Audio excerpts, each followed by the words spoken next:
Kalau kita sudah memiliki rasa yang tinggi, itu akan muncul loyalitas. Menjadi teladan bagi pegawai yang lain. Keberanian mengutarakan pendapat, kemauan untuk bekerja sama, bekerja dengan integritas yang tinggi. Nah, ini pernah saya menyampaikan hal ini, ditanya, Pak, kalau sudah begitu kayak malaikat, ya memang kita ini harus menjadi setengah malaikat, gitu ya. Gitu. Oke, lanjut. Nah, ini perwujudan perilaku loyal bisa nanti dibaca saja. Lanjut. Nah, ini contoh. Ini contoh ada suatu permasalahan. Nah, ini bisa dibaca saja. Lanjut. Nah, adaptif. Nah, pengertian dan panduan perilaku adaptif. Adaptif itu diartikan sebagai sikap terus berinovasi dan antusias dalam menggerakkan serta menghadapi perubahan. Artinya kita mampu betul beradaptasi. Caranya bagaimana? Cepat menyesuaikan diri menghadapi perubahan. Terus berinovasi dan mengembangkan kreativitas. Bertindak proaktif. Lanjut. Nah, ini VUCA tadi yang saya sampaikan. Jadi kita harus mampu betul ya mengantisipasi ini. Harus mampu mengantisipasi ini dengan apa? Dengan visionnya yang baik, gitu kan? Jangan sampai understanding, gitu ya. Terus kita juga harus betul-betul bisa berwawasannya itu luas dan mampu menyesuaikan diri. Dan benar-benar ini kita terapkan, gitu ya. Kita terapkan. Gitu. Jadi bagaimana sih harusnya kita mengantisipasi tersebut? Itu contoh ya, mengeksplorasi perubahan-perubahan apa, terus melakukan tindakan. Gitu. Pemahaman kita harus benar-benar terbuka, komprehensif, yang luas. Jangan sampai pemahaman kita itu kayak kapak dalam tempurung. Harus punya perspektif yang berbeda, nggak masalah perspektif yang berbeda. Tetapi begitu nanti sudah diputuskan, oke, kita ikuti itu. Jangan kita tentang itu. Kita harus mempunyai fokus utamanya apa yang kita kerjakan atau yang kita garap. Nah, terus kita juga harus fleksibel dan kreatif. Pengambilan keputusan itu harus segera mungkin, diminimal mungkin. Artinya apa? Kita harus memiliki pemahaman, pengetahuan, manajemen resiko. Sehingga dalam mengambil keputusan kita tahu persis resiko-resiko yang terkecilnya itu apa.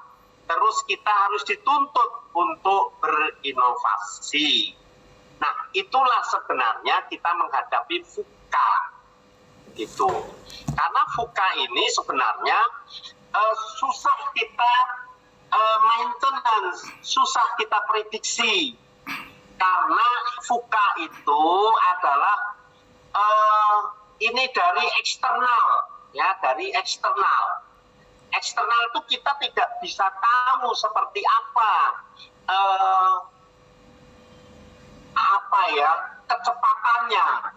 kecepatan seperti apa. Saya contohkan jamu sido muncul. Dulu hebat banget itu jamu sido muncul.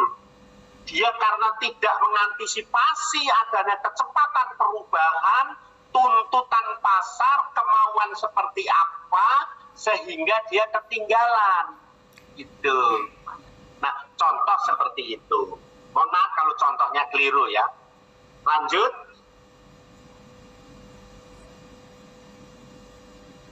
Peran ASN mewujudkan organisasi yang adaptif. itu apa sih, gitu ya. Jadi ASN itu harus terus-menerus mengasah pengetahuan hingga ke tingkat yang benar-benar ahli, gitu.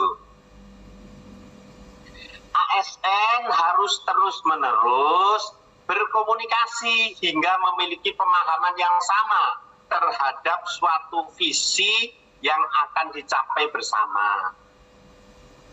Terus kita harus menjadi ASN yang memiliki mental model yang mencerminkan realitas organisasi yang ingin diwujudkan.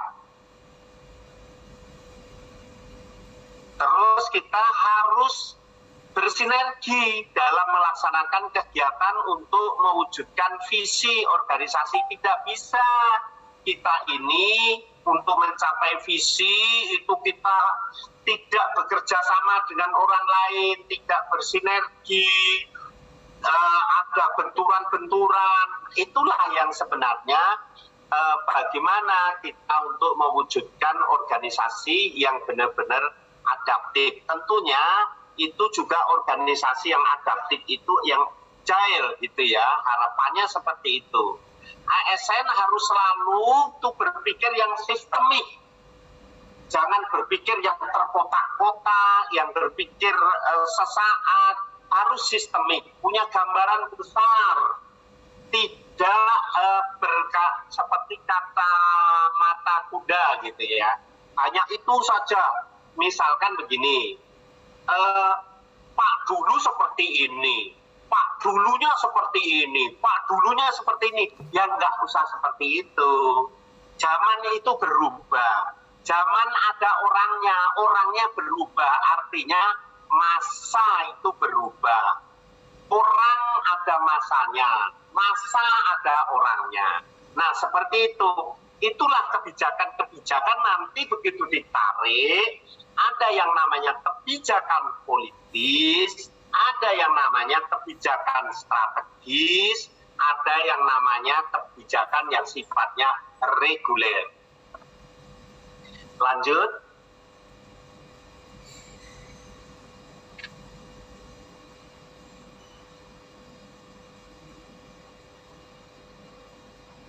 Lanjut.